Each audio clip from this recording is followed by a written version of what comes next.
ఇక వార్తల వివరాలు చూస్తే నూతన టెక్స్టైల్ పాలసీపై ముఖ్యమంత్రి చంద్రబాబు నాయుడు సచివాలయంలో సమీక్ష నిర్వహించారు. 10,000 కోట్ల రూపాయల పెట్టుబడుల లక్ష్యంగా నూతన టెక్స్టైల్ పాలసీ రూపకల్పన చేశారు. 2018-23 పాలసీ కంటే మరింత మెరుగ్గా ఈ పాలసీ ఉండాలని ముఖ్యమంత్రి అధికారులకు సూచించారు. రాష్ట్రంలో సమృద్ధిగా పెట్టుబడులు సాధించడం ద్వారా పారిశ్రామిక అభివృద్ధిని సాధించేందుకు రాష్ట్ర ప్రభుత్వం నూతన పాలసీలు ప్రకటిస్తోంది. ఇప్పటికే 10కి పైగా పాలసీలను రాష్ట్ర ప్రభుత్వం ప్రకటించింది. ఈ క్రమంలో కొత్తగా టెక్స్టైల్ పాలసీని తీసుకువచ్చేందుకు నిర్ణయించింది. దీనిలో భాగంగా నూతన టెక్స్టైల్ పాలసీపై ముఖ్యమంత్రి చంద్రబాబు నాయుడు సచివాలయంలో సమీక్ష నిర్వహించారు. 10,000 కోట్ల రూపాయల పెట్టుబడులు లక్ష్యంగా నూతన టెక్స్టైల్ పాలసీ రూపకల్పన చేశారు. దీని ద్వారా 2 లక్షల మందికి ఉద్యోగ అవకాశాలు కల్పించవచ్చు. కొత్త పాలసీలో ప్రోత్సాహకాలు ఇచ్చి weaving, processing, garments and integrated units కు ప్రోత్సాహం ఇవ్వాలని నిర్ణయించారు. కొత్త పాలసీలో భాగంగా క్యాపిటల్ సబ్సిడీ పెంచనున్నారు. ఎస్సీ, ఎస్టీ, బీసీ, మైనారిటీలతో పాటు మహిళలకు అదనంగా ప్రోత్సాహకాలు ఇచ్చే అంశంపై ప్రతిపాదించారు. 2018-23 పాలసీ కంటే మరింత మెరుగ్గా ఈ పాలసీ ఉండాలని ముఖ్యమంత్రి అధికారులకు సూచించారు. ఈ రంగంలో వచ్చే పెట్టుబడుల ద్వారా గ్రామ స్థాయిలో పెద్ద ఎత్తున మహిళలకు ఉపాధి కల్పించవచ్చని సీఎం అన్నారు. కొత్త పాలసీ ద్వారా వస్త్ర తయారీలో పెట్టుబడులకు రాష్ట్రం ఉత్తమమైన వేదిక అవుతుందని సీఎం అన్నారు. పాలసీపై డ్రాఫ్ట్పై సంతృప్తి వ్యక్తం చేసిన సీఎం దీనికి ఆమోదం తెలిపారు. రానున్న రోజుల్లో దీన్ని కేబినెట్ ముందుకు తీసుకురానున్నారు. టెక్స్టైల్ పాలసీతో పాటు లెదర్ పాలసీపైన సీఎం సమీక్ష చేశారు. మరింత కసరత్తు తర్వాత లెదర్ పాలసీపై ముందుకు వెళ్లాలని సీఎం సూచించారు. విద్యుత్ కొనుగోలు ఒప్పందంలో పారిశ్రామికవేత్త ఆదాని ఏపీ మాజీ ముఖ్యమంత్రి జగన్మోహన్ రెడ్డికి 1,750 కోట్లు లంచమిచ్చినట్లు వచ్చిన వార్తలపై ముఖ్యమంత్రితో మాట్లాడి ఒక నిర్ణయానికి వస్తామని ఉప ముఖ్యమంత్రి పవన్ కళ్యాణ్ అన్నారు. అవినీతి నిరోధక చట్టం కింద కేసు పెట్టాలన్న డిమాండ్ ఉందని, వీటన్నింటిపై పరిశీలించి ఒక అభిప్రాయానికి వస్తామని చెప్పారు. ఢిల్లీ పర్యటనలో ఉప ముఖ్యమంత్రి పవన్ కళ్యాణ్ విలేకరులు అడిగిన పలు ప్రశ్నలకు బదులిచ్చారు. రాష్ట్రంలో వైకాపా హయాంలో జరిగిన కుంభకోణాలు ఒక్కొక్కటిగా వెలుగులోకి రావడం ఆశ్చర్యం కలిగించడం లేదన్నారు. సమోసాలకే 9 కోట్ల రూపాయలు ఖర్చు చేసిన ప్రభుత్వానికి కుంభకోణాలు ఒక లెక్క అని ప్రశ్నించారు. గత ప్రభుత్వం భయం, పారదర్శకత, జవాబుదారీతనం లేకుండా బాధ్యతారాహిత్యంగా వ్యవహరించిందన్నారు. వాటన్నిటికీ వారిని బాధ్యులను చేస్తామని స్పష్టం చేశారు.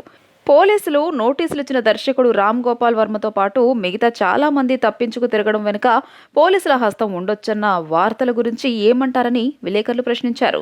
పోలీసులను వారి ఉద్యోగం, నన్ను నా ఉద్యోగం చేసుకోనివ్వండి అని పవన్ నవ్వుతూ బదిలిచ్చారు. ఈ అంశాలన్నీ ముఖ్యమంత్రి, హోంమంత్రుల దృష్టికి తీసుకెళ్తామన్నారు. మేము కేబినెట్ మీటింగ్లో కూర్చొని గౌరవ ముఖ్యమంత్రి శ్రీ చంద్రబాబు నాయుడు గారు ఆధ్వర్యంలో దీన్ని ఎలా ముందుకు తీసుకెళ్ళాలి. ఎందుకంటే మేము 7 పేపర్స్ చేసినప్పుడు జనరల్గా ఒక ప్రెస్ మీట్లో చెప్పలేదు. దానికి చాలా త్వరగా ఎక్సర్సైజ్ చేసాం, చాలా లోతుగా అధ్యయనం జరిపిన తర్వాత కానీ మాట్లాడలేదు. ఇది కూడా సెన్సిటివ్ విషయం. ఎందుకంటే నాకు అనిపిస్తుంది ఏంటంటే వ్యక్తిగతంగా ఇది ఒకటి ఖచ్చితంగా గత ప్రభుత్వం చాలా అవకతవకలు జరిగినాయి, అది దాంట్లో భాగమా లేదా అనేది చూడాలి. 2 దీన్ని ఇంటర్నేషనల్ కాన్స్పిరసీతో ఒక యాంగిల్ ఉందా, సో మల్టిపుల్ యాంగిల్లో చూసి అందుకని దీన్ని కొంచెం కాషస్గా ఉండాలి. దీనికి చాలా మరింత లోతుగా అధ్యయనం చేసిన తర్వాత, అంటే మనదైన అధ్యయనం చేసిన తర్వాత, విచారణ జరిపిన తర్వాత దీని మీద మాట్లాడాల్సిన అవసరం ఉంది. కూటమి ప్రభుత్వం సింగనగర్ ట్రాఫిక్ సమస్యకు శాశ్వత పరిష్కారం చూపనుందని ప్రభుత్వ విప్ విజయవాడ సెంట్రల్ నియోజకవర్గ ఎమ్మెల్యే బోండా ఉమామహేశ్వరరావు తెలిపారు. బాంబే కాలనీ నుండి మధురానగర్, దేవీనగర్కు వెళ్లే రైల్వే బ్రిడ్జ్ వద్ద చాలా మంది ప్రజలు రైల్వే లైన్ దాటుతూ మృత్యువాత పడ్డారని, ఆ రైల్వే లైన్ కింద నుండి డబుల్ లైన్ ఆర్యూబీ కానీ ఫ్లైఓవర్ కానీ నిర్మిస్తే ఈ ట్రాఫిక్ సమస్యకు ఒక పరిష్కారం లభిస్తుందని తెలిపారు. సింగనగర్ తెలుగుదేశం పార్టీ కార్యాలయంలో నిర్వహించిన విలేకరుల సమావేశంలో ప్రభుత్వ విప్ సెంట్రల్ నియోజకవర్గ ఎమ్మెల్యే బోండా ఉమామహేశ్వరరావు మాట్లాడారు. 1995లో నారా చంద్రబాబు నాయుడు ముఖ్యమంత్రిగా ఉన్న సమయంలో తెలుగుదేశం ప్రభుత్వం సింగనగర్ ఆర్యూబీని ఫ్లైఓవర్ బ్రిడ్జిని నిర్మించడం జరిగిందన్నారు. సింగనగర్ ఫ్లైఓవర్ వల్ల విసన్నపేట, నూజివీడు, నున్న, కండ్రిక ప్రాంతాల ప్రజలకు ఎంతో సౌకర్యంగా త్వరగా గమ్యస్థానాలకు చేరుకునే విధంగా ఏర్పాటు చేయడం జరిగిందని, 1995 నుండి ఈ రోజు వరకు పెరిగిపోయినటువంటి జనాభాతో వాహనాలతో రద్దీగా మారిపోయిందన్నారు. ప్రస్తుతం ఉన్న ఫ్లైఓవర్ సరిపోదని, ఇటు నుండి ఇంకొక ఫ్లైఓవర్ నిర్మించాల్సి ఉందని, దానికోసం తెలుగుదేశం ప్రభుత్వం అధికారంలోకి వచ్చిన తర్వాత 2వ ఫ్లైఓవర్ను నిర్మిస్తామని ఇచ్చిన మాట ప్రకారం సమస్యను సీఎం దృష్టికి తీసుకెళ్లి ఆచరణలో పెట్టేందుకు కృషి చేస్తామన్నారు. విజయవాడ ఎంపీ కేశినేని శివనాథ్ దృష్టికి తీసుకుని వెళ్లడం జరిగిందన్నారు. అతి త్వరలోనే ఈ సమస్యకు ఒక పరిష్కారం తీసుకుని వస్తామని తెలిపారు. వాంబే కాలనీ నుండి మధురానగర్, దేవీనగర్కు వెళ్లే రైల్వే బ్రిడ్జ్ వద్ద చాలా మంది ప్రజలు రైల్వే లైన్ దాటుతూ మృత్యువాత పడ్డారని, ఆ రైల్వే లైన్ క్రింద నుండి డబుల్ లైన్ RUBని కానీ ఫ్లైఓవర్ కానీ నిర్మిస్తే ఈ ట్రాఫిక్ సమస్యకు ఒక పరిష్కారం లభిస్తుందని చెప్పారు. సాయంత్రం 4 to 7 ఈ పీక్ అవర్స్లో ఫ్లైఓవర్ మీద జామ్ అవటానికి వీలు లేకుండా స్కూల్ బస్సులు, ఇంజనీరింగ్ కాలేజీ బస్సులు, దాదాపు 500-600 బస్సులు బ్రిడ్జి మీద నుంచి అటు వెళ్ళటం, ఉదయం పూట పిల్లల్ని ఎక్కించుకొని సాయంత్రం పూట ఇటు రావడం జరుగుతుంది. దీనికి పరిష్కారం ఏంటంటే ఇన్నర్ రింగ్ రోడ్ దగ్గర నుంచి కండ్రిక ప్రాంతం భవానీ బార్ నుంచి ఇన్నర్ రింగ్ రోడ్ నుంచి వెళ్ళిపోయి BRTS రోడ్డు కనుక వాళ్ళు వస్తే BRTS రోడ్డు ఎంత ట్రాఫిక్నైనా బేర్ చేసే కెపాసిటీ ఉంది కాబట్టి అక్కడికి అటు డైవర్ట్ చేయమని చెప్పాం. అట్లాగే విస్సన్నపేట, నూజివీడు, ఆగరిపల్లి ఇటు నుంచి వచ్చే బస్సులన్నింటిని కూడా RTC బస్సులు కూడా ఈ భవానీ బారు కండ్రిక జంక్షన్ దాటిన తర్వాత బుడమేరు వంతెన వరకు ఇటేపు రాకుండా అటు డైవర్ట్ చేసి ఇన్నర్ రింగ్ రోడ్ నుంచి ఎక్కడికి BRTS రోడ్ డైవర్ట్ చేసి వెళ్తే ట్రాఫిక్ సమస్య తాత్కాలికంగా పరిష్కారం అయినట్టే. కాబట్టి 2 అంశాలు, ఒకటి అదనపు ఫ్లైఓవర్ నిర్మించడానికి పార్లమెంట్ సభ్యులు కేశినేని శివనాథ్ చిన్ని గారికి లెటర్ ఇచ్చాం. వైసీపీ ప్రభుత్వం రాష్ట్ర వ్యాప్తంగా 80 లక్షల మెట్రిక్ టన్నుల చెత్తను వదిలేసి వెళ్లిపోయిందని స్వచ్ఛంద్ర కార్పొరేషన్ చైర్మన్ కొమ్మారెడ్డి పట్టాభి పేర్కొన్నారు. చెత్తపై పన్ను వేసి ముక్కుపిండి వసూలు చేసిన చెత్త ప్రభుత్వం వైసీపీదేనని దుయ్యబట్టారు. స్వచ్ఛంద్ర కార్పొరేషన్ కార్యక్రమాలను విస్తృతపరిచి దేశంలో రాష్ట్రం మొదటి స్థానం పొందేలా చర్యలు తీసుకుంటామన్నారు. విజయవాడ అజిత్ సింగ్ నగర్లోని ఎక్సెల్ ప్లాంట్ను స్వచ్ఛంద్ర కార్పొరేషన్ చైర్మన్ కొమ్మారెడ్డి పట్టాభి మంగళవారం పరిశీలించారు. ఇక్కడ చెత్తను శుభ్రం చేసే విధానం, జిందాల్ పవర్ ప్లాంట్ వ్యర్థాలు రవాణా తీరును పరిశీలించారు. అనంతరం మీడియాతో మాట్లాడుతూ గత 5 సంవత్సరాలుగా చెత్త నిర్వహణ ప్రక్రియను పూర్తిగా అశ్రద్ధ చేశారని, సామాజిక మరుగుదొడ్ల నిర్వహణ సరిగా లేదన్నారు. గత ప్రభుత్వం చేసిన పాడు పనులను కూటమి ప్రభుత్వం గాడిన పెట్టే పనిలో ఉందన్నారు. రాష్ట్ర వ్యాప్తంగా వివిధ నగరాల్లో చెత్తను తొలగించి రాబోయే రోజుల్లో ఒక ప్రణాళిక రూపొందించుకుని చెత్తతో సంపద సృష్టి ఎలా అనే దానిపై ముఖ్యమంత్రి చంద్రబాబు నాయుడు సూచనలతో ముందుకు వెళ్తామని తెలియజేశారు. స్వచ్ఛంద్ర కార్పొరేషన్ కార్యక్రమాలను విస్తృతపరిచి దేశంలో రాష్ట్రం మొదటి స్థానం పొందేలా చర్యలు తీసుకుంటామన్నారు. తడి చెత్త, పొడి చెత్త విడదీయకుండా అన్సెగ్రిగేటెడ్గానే ఇదంతా కూడా మనం ప్రాసెస్ చేస్తూ ఉన్నాం. మరి భవిష్యత్తులో ముఖ్యమంత్రి నారా చంద్రబాబు నాయుడు గారు ఆయన విజన్ ప్రకారం వేస్ట్ సెగ్రిగేషన్ అనేది జరగాలి. వేస్ట్ సెగ్రిగేషన్ ప్రాపర్గా జరిగితే మనం చెత్త నుండి సంపద కూడా సృష్టించేటటువంటి అవకాశం ఉంటుంది. గత పాలకులు ఏ రకంగా వ్యవహరించారో మనం చూసాం. చెత్త మీద పన్నేసినటువంటి ఆ చెత్త ప్రభుత్వం రాష్ట్రంలో దాదాపుగా 85 లక్షల టన్నుల చెత్తని క్లియర్ చేయకుండా వదిలేసి వెళ్ళిపోవడం జరిగింది. ఇప్పుడు ఆ చెత్తనంతా కూడా ప్రస్తుత కూటమి ప్రభుత్వం చంద్రబాబు నాయుడు గారి నేతృత్వంలో క్లియర్ చేస్తూ ఉన్నాం. మున్సిపల్ శాఖ మంత్రి నారాయణ గారు కానివ్వండి, అదేవిధంగా గ్రామీణాభివృద్ధి పంచాయతీరాజ్ శాఖ మంత్రి ఉప ముఖ్యమంత్రి పవన్ కళ్యాణ్ గారు వీరిద్దరూ కూడా ఈ ఇష్యూ పైన చాలా సీరియస్గా పనిచేస్తూ ఉన్నారు. అతి త్వరలోనే ఈ లెగసీ వేస్ట్ గత ప్రభుత్వం వదిలి వెళ్ళిపోయినటువంటి బాధ్యతారహితంగా వదిలి వెళ్ళిపోయినటువంటి 85 లక్షల టన్నులని చెత్తని అతి త్వరలోనే క్లియర్ చేస్తాం. దానినే మాకు ప్రథమ టార్గెట్గా నారా చంద్రబాబు నాయుడు గారు మాకు అప్పచెప్పడం జరిగింది. ఆ తర్వాత వేస్ట్ సెగ్రిగేషన్ అంటే రకరకాల సొల్యూషన్స్ మనకున్నాయి. వేస్ట్ ఎనర్జీ కాకుండా కాంపోస్టింగ్ కానివ్వండి, కంప్రెస్డ్ బయోగ్యాస్ ద్వారా కానివ్వండి, మెటీరియల్ రికవరీ ఫెసిలిటీ ద్వారా వేస్ట్ టు వెల్త్ అనే కాన్సెప్ట్ని చెత్త నుంచి కూడా మనం ఆదాయాన్ని మనం సమకూర్చుకోవచ్చు. అది పవర్ జనరేషన్ ద్వారా, బయోగ్యాస్ ద్వారా కానివ్వండి, లేదంటే సెగ్రిగేటెడ్ డ్రై వేస్ట్లో నుంచి వచ్చేటటువంటి ప్లాస్టిక్ కానీ, పేపర్ కానీ, ఈ వేస్ట్ కానీ, ఇట్లా ప్రపంచవ్యాప్తంగా అనేక దేశాలు వేస్ట్ నుంచి రెవెన్యూ వాళ్ళు ఎర్న్ చేస్తూ ఉన్నారు. కాబట్టి ఆ దిశగా అవన్నీ కూడా అమలుపరిచి భారత రాజ్యాంగ దినోత్సవం స్వతంత్ర భారత చరిత్రలో ఒక ముఖ్యమైన మైలురాయి అని గవర్నర్ అబ్దుల్ నజీర్ అన్నారు. దేశానికి రాజ్యాంగాన్ని అందించిన భారత రాజ్యాంగ నిర్మాతల కృషిని భావితరాలు ఎల్లప్పుడూ గుర్తుంచుకుంటాయన్నారు. 75వ జాతీయ రాజ్యాంగ దినోత్సవం సందర్భంగా మంగళవారం సాయంత్రం రాజ్భవన్లోని దర్బార్ హాల్లో ప్రత్యేక కార్యక్రమం నిర్వహించారు. ఈ సందర్భంగా భారతరత్న డాక్టర్ అంబేద్కర్ చిత్రపటానికి గవర్నర్ నజీర్ పూలమాలలు వేసి నివాళులు అర్పించారు. అనంతరం గవర్నర్ మాట్లాడుతూ రాజ్యాంగం మన జాతీయ లక్ష్యాలు, ప్రజాస్వామ్యం, లౌకికవాదం, సోషలిజం, జాతీయ సమైక్యత, పౌరుల హక్కులు, విధులను వివరిస్తోందని గవర్నర్ అన్నారు. of the Constitution deserve all the credit for gathering the best features of constitutions followed by other nations and modifying the provisions to suit our needs by eliminating inherent flaws in those provisions.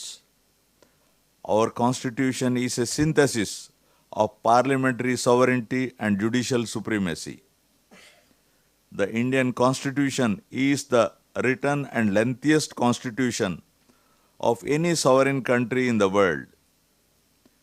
The original Constitution of India was handwritten by Prem Behari Narayan Raizada in a flowing italic style. Originally, it consisted of 395 articles in 22 parts and 8 schedules, but it has been amended from time to time.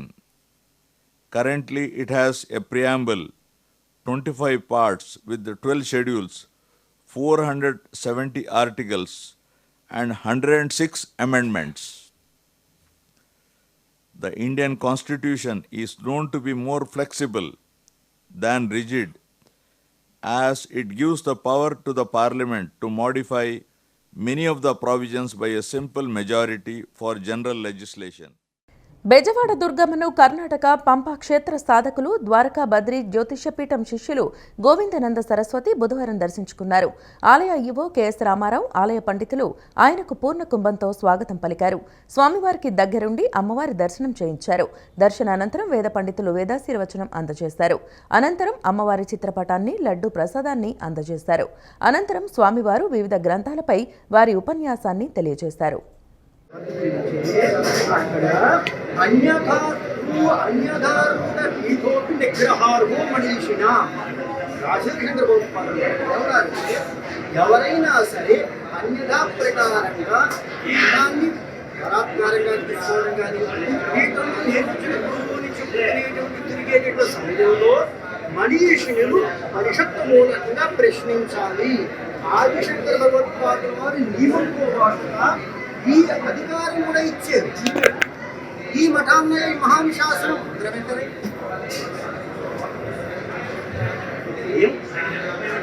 సంవత్సరం కూడా విశ్వేశ్వర భారత స్వామి వచ్చినప్పుడు స్వాగతించారు.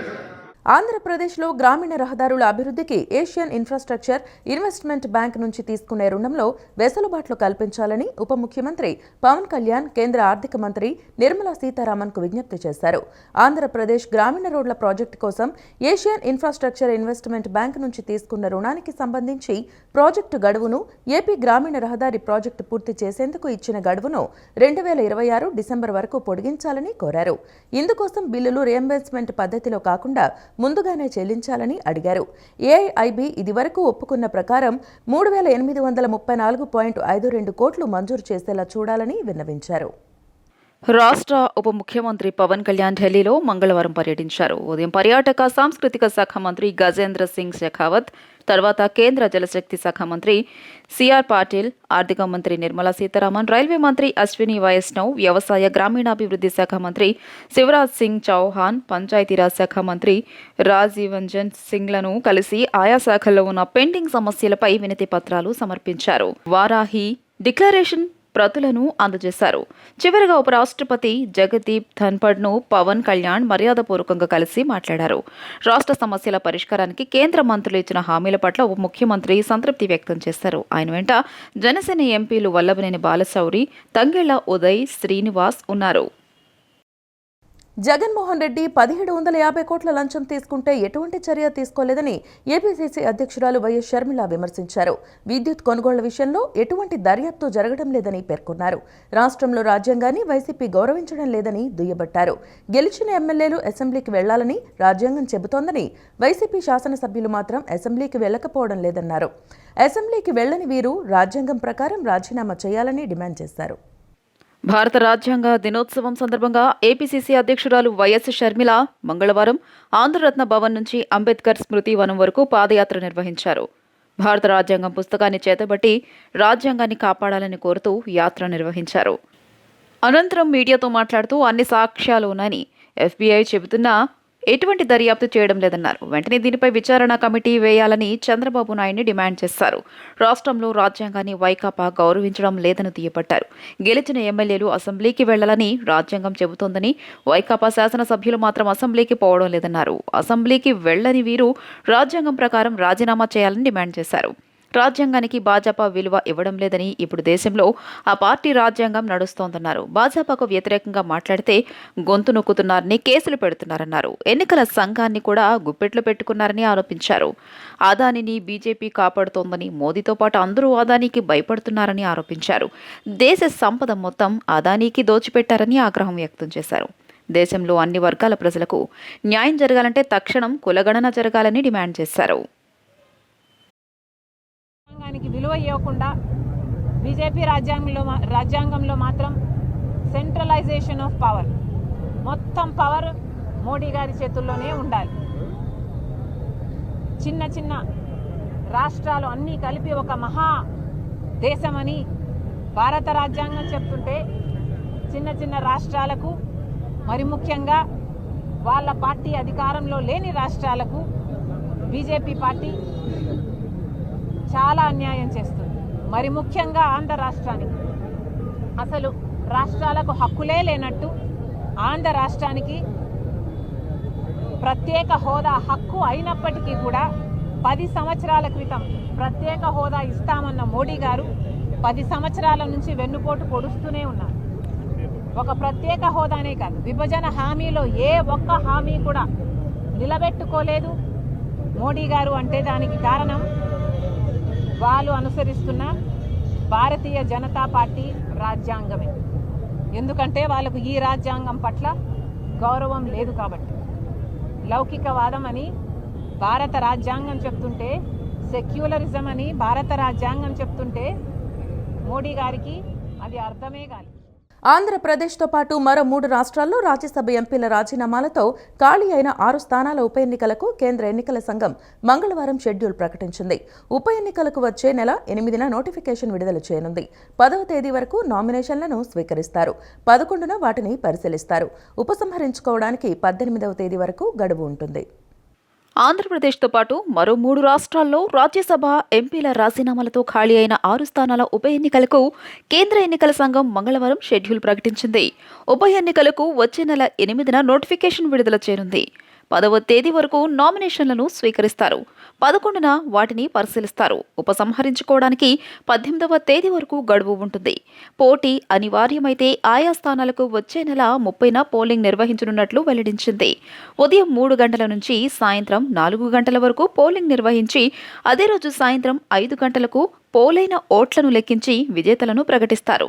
Andhra Pradesh assembly ఎన్నికల్లో YCP ఓటమి తర్వాత ఆ party ఎంపీలు మోపిదేవి వెంకట రమణారావు, బీదా మస్తాన్ రావు, are Krishnaiah రాజీనామా చేయడంతో ఈ ఖాళీలు ఏర్పడ్డాయి.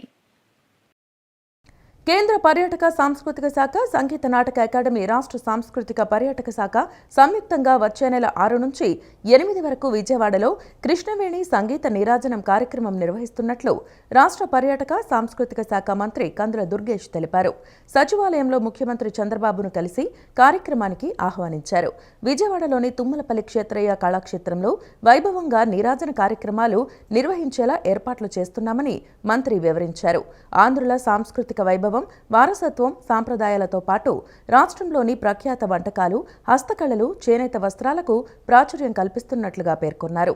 కర్ణాటక సంగీతం, ఇతర పలు రకాల ప్రదర్శనలు ఏర్పాటు చేస్తున్నామని మంత్రి అన్నారు.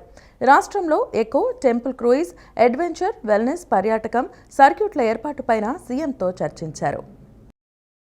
దుర్గా మల్లేశ్వర దేవస్థానంలో కార్తీక మాస ఉత్సవాలలో భాగంగా మల్లేశ్వర స్వామి ఆలయంలో సహస్ర లింగార్చన సేవా కార్యక్రమం నిర్వహించారు. వేద పండితులు, అర్చకులు భక్తి ప్రపత్తులతో శాస్త్రోక్తంగా వేదమంత్ర సహితంగా సహస్ర లింగార్చన నిర్వహించారు. స్వామికి మహాన్యాసపూర్వక ఏకాదశ రుద్రాభిషేకం, ప్రత్యేక అర్చనలు చేశారు. సహస్ర లింగార్చన సేవలో స్వామిని వివిధ రకాల పుష్పాలు, బిల్వాలతో నయన మనోహరంగా అలంకరించారు. ఒకటి ఇంకోటి ఇది రెండు దేవుడు తర్వాత దేవుడు ఇప్పుడు ఫోటో పెట్టి ఆయన ఒక్కనే ఇది చాలా ఆయన ఒక్కనే లోపల వచ్చి పరిశీలించి వెళ్ళిపోతున్నారు.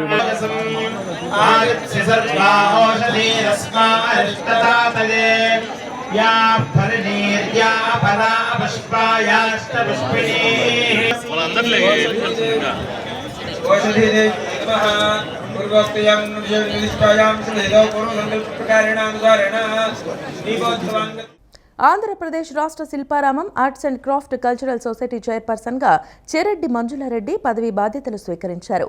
విజయవాడలోని శిల్పారామంలో ప్రమాణ స్వీకారం చేసిన ఆమెకు మాచర్ల ఎమ్మెల్యే జూలకంటి బ్రహ్మారెడ్డి, ఆయా శాఖ అధికారులు పుష్పగుచ్చాలు అందజేసి అభినందనలు తెలియజేశారు.